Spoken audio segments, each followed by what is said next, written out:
تو لہٰذا یہ جو جذبات کی دنیا میں آپ کو رکھتے ہیں نا، اس سے باہر نکلیں یار، خدا کے لیے ہوش کے ناخن لیں اور یہ باتیں کرنا چھوڑ دیں کہ جی IMF اگر آپ سے قرضہ واپس مانگے تو آپ کہیں آیا جے فوری. خدا کا نام ہے، یہ بھی قسط نہ ملتی تو تنخواہیں بھی نہیں تھیں سرکاری ملازمین کو اور فوجیوں کو دینے کے لیے. یار ڈان بنے ضرور، لیکن کچھ جیب میں ہو تو بنے. اب تو یہ ساری اکانومی کی وار ہے نا، اس کے بغیر تو کچھ بھی نہیں ہوگا. تو اس لیے یہ بڑھ کے مارنا اور اس طرح کی ساری باتیں کرنا، تو اس طریقے سے کوئی معاملات نہیں چلتے. افغانستان کی صورتحال آپ کے سامنے ہے، کتنا مشکل وہ ٹائم گزار رہے ہیں. ظاہر ہے کہ پہلے تو اکانومی کے اندر جان تھی نا، امریکہ ڈالر بھیج رہا تھا. اب ظاہر ہے وہ تجارت کریں گے، کمائیں گے تو کھائیں گے نا. مشکل وقت ان پہ بھی شروع ہوا اس حوالے سے.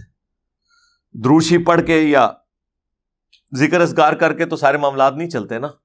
اللہ نے پیاس کے بجھانے کا ذریعہ پانی کو بنایا ہے، تو پانی تو آپ کو پینا پڑے گا، سیدھی سی بات. اور سیم الفاظ اللہ تعالیٰ نے قرآن میں استعمال کیے ہیں کافروں کے بارے میں.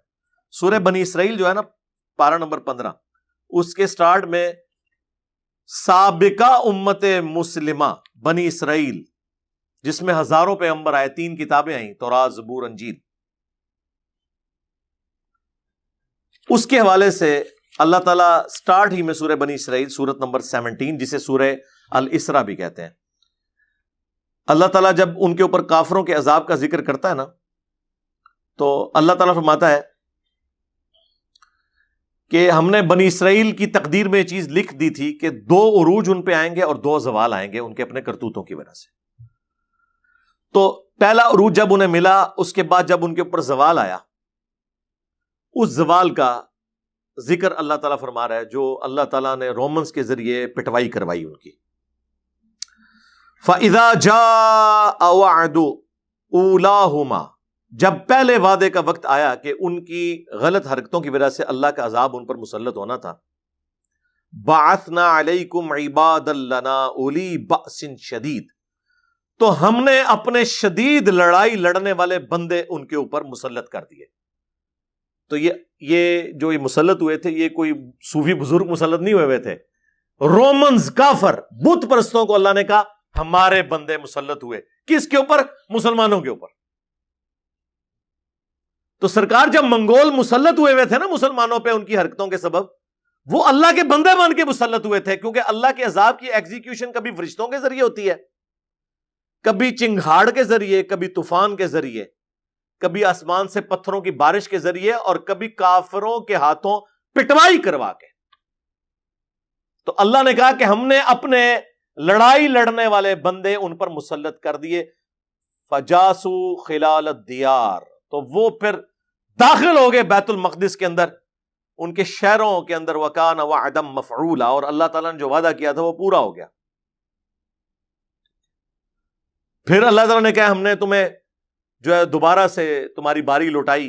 اور پھر جا کے جب دوسرے کا ذکر آیا، فَإِذَا جَاءَ وَعْدُ الْآخِرَةِ لِيَسُوءُوا وُجُوهَكُمْ، جب دوسرے وعدے کا وقت آیا کہ دوسری بار جب تم لوگ حق کا راستہ چھوڑ کر باطل کے راستے پہ آئے، تو پھر جب ہم نے ان کو مسلط کیا تو وہ ہم نے تم پر مسلط کیے کہ تمہارے چہروں کو بگاڑ دیں.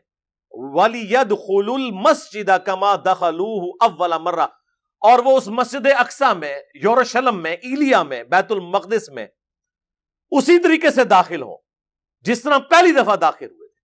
وَلِيُتَبِّرُوا مَا عَلَوْا تَتْبِيرًا، اور جو چیز پھر ان کے سامنے آئے نا تیس نیس کر کے رکھ دیں.